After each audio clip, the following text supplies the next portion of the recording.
الرحيم الحمد لله رب العالمين والصلاة والسلام على أشرف الأنبياء والمرسلين نبينا محمد صلى الله عليه وعلى آله وصحبه أجمعين. أما بعد، قال الإمام البخاري رحمه الله: حدثنا الحميدي عن سفيان قال حدثنا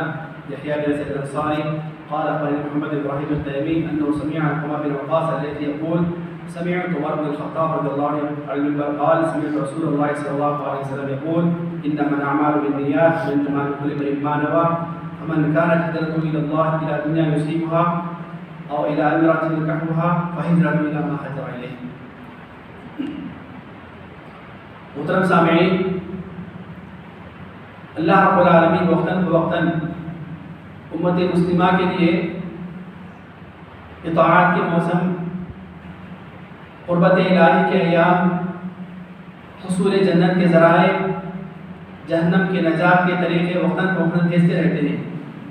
کچھ ایام ایسے آتے ہیں، کچھ مہینے ایسے آتے ہیں، یا ہفتے میں کچھ گھڑیاں ایسی آتی ہیں جن میں انسان اللہ تعالیٰ سے بہت قریب ہو سکتا ہے. جو حدیث میں نے آپ کے سامنے پڑھی ہے، یہ حدیث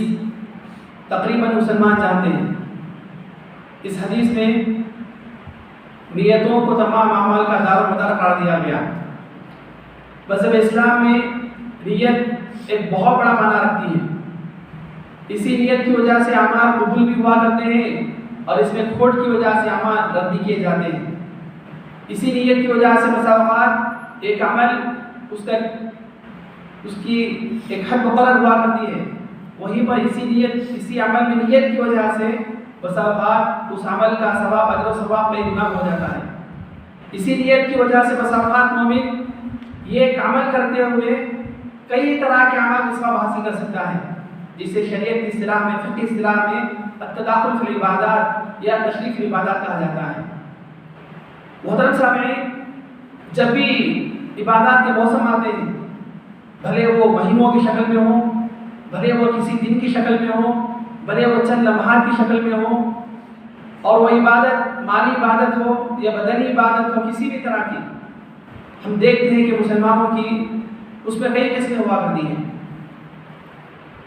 اللہ کے کچھ نیک بندے ایسے ہوا کرتے ہیں جو ان ایام میں پوری طرح اجر و ثواب حاصل کرنے کی مکمل کوشش کیا کرتے ہیں.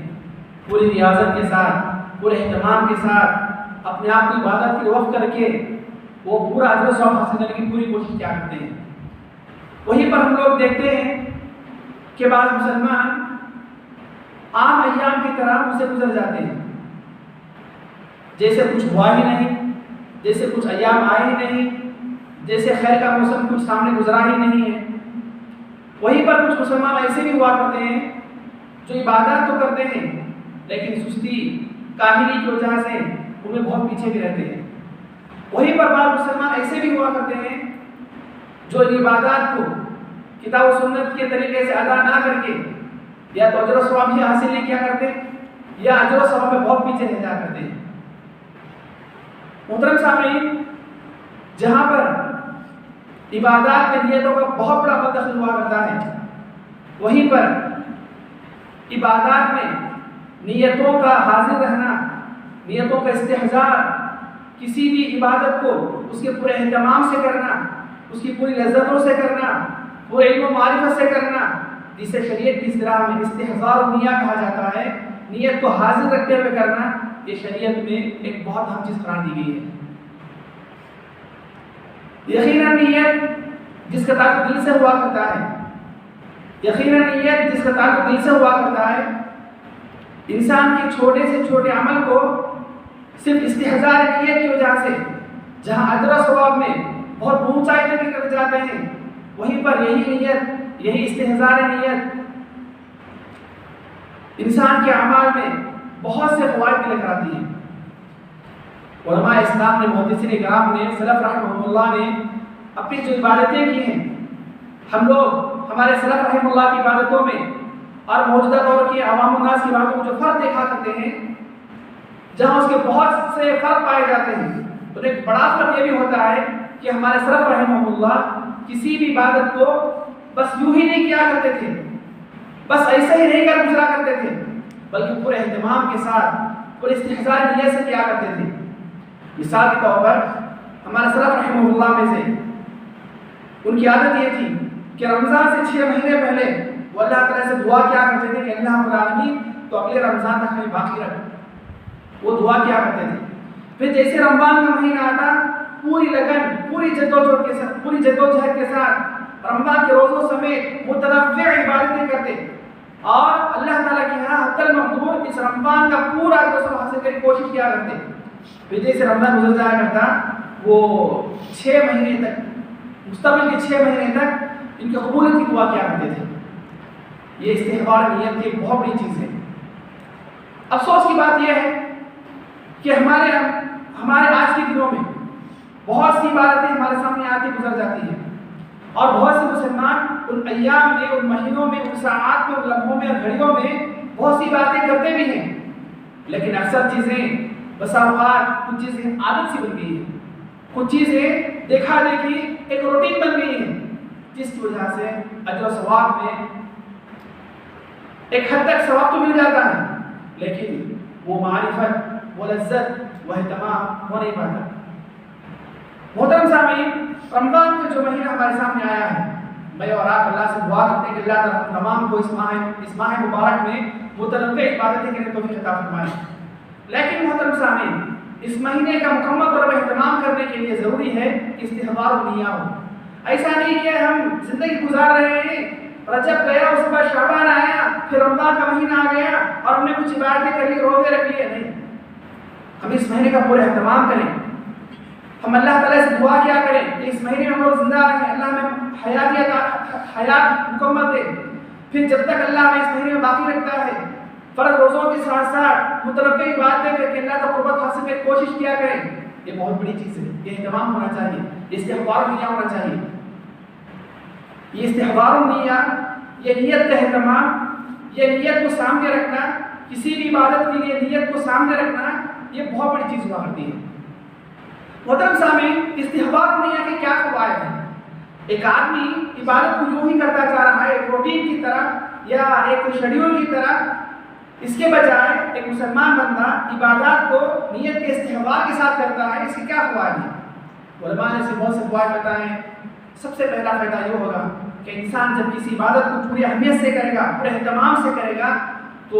اس اللہ تعالیٰ کی عظمت اس کے سامنے ہوگی، عظمت الہی اس کے سامنے ہوگی کہ یہ عبادت میں اللہ کے لیے کر رہا ہوں۔ اور دوسرا فائدہ یہ ہوگا،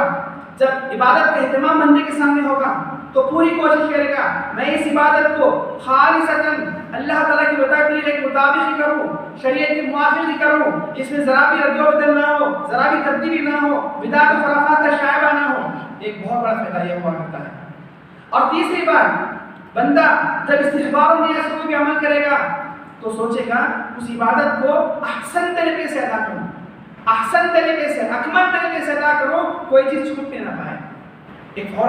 فائدہ یہ بھی ہوگا، بندہ جب استحبار النیہ سے عبادت کرے گا تو اس بات کا اہتمام کرے گا کہ کوئی بھی ایسا کام نہ ہونے پائے جو میری اس عبادت کو خراب کر دے، جو میری اس عبادت کو توڑ نہ دے، یا کوئی بھی ایسا کام نہ کروں جس کی وجہ سے عبادت رد نہ کر دی جائے۔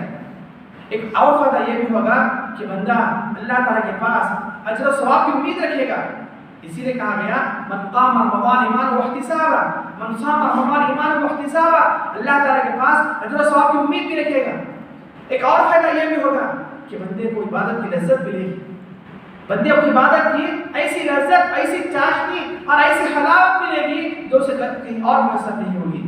ایک فائدہ یہ بھی ہوگا کہ بندہ اس عبادت کرنے کے بعد، اس عبادت سے فراغت کے بعد، اس عبادت کی لذت کی وجہ سے، اس عبادت کی نعمتوں اور برکتوں کی وجہ سے، اس کے فیوض و برکات کی وجہ سے اس عبادت کو دوبارہ کرنے کا انتظار کرے گا، اس عبادت کو دوبارہ کرنے کا انتظار کرے گا۔ ایک اور فائدہ یہ بھی ہوگا، بندہ جب کسی بھی عبادت کو استحبار النیہ سے کرے گا تو اس میں اتنا جوش، اتنا جذبہ اور اتنی لگن ہوگی کہ وہ خود بھی کرے گا اور دوسروں کو اس کی تعلیم بھی دے گا۔ یہ فوائد ہوا کرتے ہیں کسی بھی عبادت کو اہتمام سے کرنے سے، استحبار النیہ کی کرنے سے۔ ہم نے دیکھا ہے، افسوس کی بات ہے کہ رمضان کا مہینہ بھی آتا ہے، بہت سے مسلمان ایک مہینہ آ گیا ہے، لوگ روزے رکھ رہے ہیں، میں بھی رکھ لیتا ہوں، لوگ تراویح پڑھ رہے ہیں، میں بھی پڑھ لیتا ہوں، اس طریقے سے گزر جاتے ہیں، انہیں ثواب تو مل جاتا ہے لیکن وہ فیوض، وہ برکات، وہ نعمتیں، وہ لذت، وہ دل کو اطمینان، یہ چیز یہاں سے نہیں ہو پاتی ہے۔ بہت سے ٹورس اور ٹریول ایجنٹ والے وہ حج کو تو لے کر جاتے ہیں عوام الناس کو، اور ساتھ وہ بھی حج کرتے ہیں، ان کا پورا مقصد تمویل ہوا کرتا ہے، پیسہ کمانا ہوا کرتا ہے، اللہ ماشاء اللہ اگر وہ ساتھ ساتھ یہ نیت بھی کریں کہ مجھے خود حج کرنا ہے، مجھے خود حج کے پورے ارکان سے مستفید ہونا ہے، مجھے خود مشاعر منت اور تمام چیزوں سے میں عبادت بھی کرنا ہے، اور ساتھ میں خدمت بھی کر دوں، میں کچھ حلال طریقے سے کمائی بھی کر لوں، تو استحبار دنیا ہے جہاں پر اس کی عبادت بھی ہو جائے گی، وہیں پر اس کی کمائی بھی ہو جائے گی۔ اللہ رب العالمین نے فرمایا کہ حاجی وہ دوران حج وہ کچھ کمائی بھی کر سکتا ہے۔ تو محترم سامعین، یہ استحبار دنیا ایک بہت بڑی چیز ہوا کرتی ہے۔ اس چیز کی وجہ سے انسان کے اعمال اللہ تعالیٰ کے ہاں کئی گنا بڑھ جایا کرتے ہیں، اور بسا اوقات انسان چھوٹا عمل کرتے ہوئے بھی بہت سارے درجوں حاصل کر لیا کرتا ہے۔ محترم سامعین، رمضان کا مہینہ ہمارے سامنے آیا ہے، ابھی بھی شروع ہوا ہے۔ میں اور آپ اپنی نیتوں کو خالص کر لیں، اور اللہ رب العالمین سے دعا کرتے رہیں کہ اس ماہ مبارک میں پورے اہتمام کے ساتھ اور پوری دل جمعی کے ساتھ، نیتوں کے پورے خلوص کے ساتھ متنوع عبادتیں، مالی عبادتیں، بدنی عبادتیں، لسانی عبادتیں، مختلف طرح کی عبادتیں کر کے اللہ تعالیٰ کو حاصل کریں، ہم کوشش کیا کریں۔ اللہ تعالیٰ سے دعا ہے اللہ تعالیٰ مجھے اور تمام مسلمانوں کو اپنی نیتوں کو اصلاح کرنے کی توفیق عطا فرمائے۔ سبحانک اللہم ربنا و بحمدک، واشہد ان لا الہ الا انت، استغفرک و اتوب الیک۔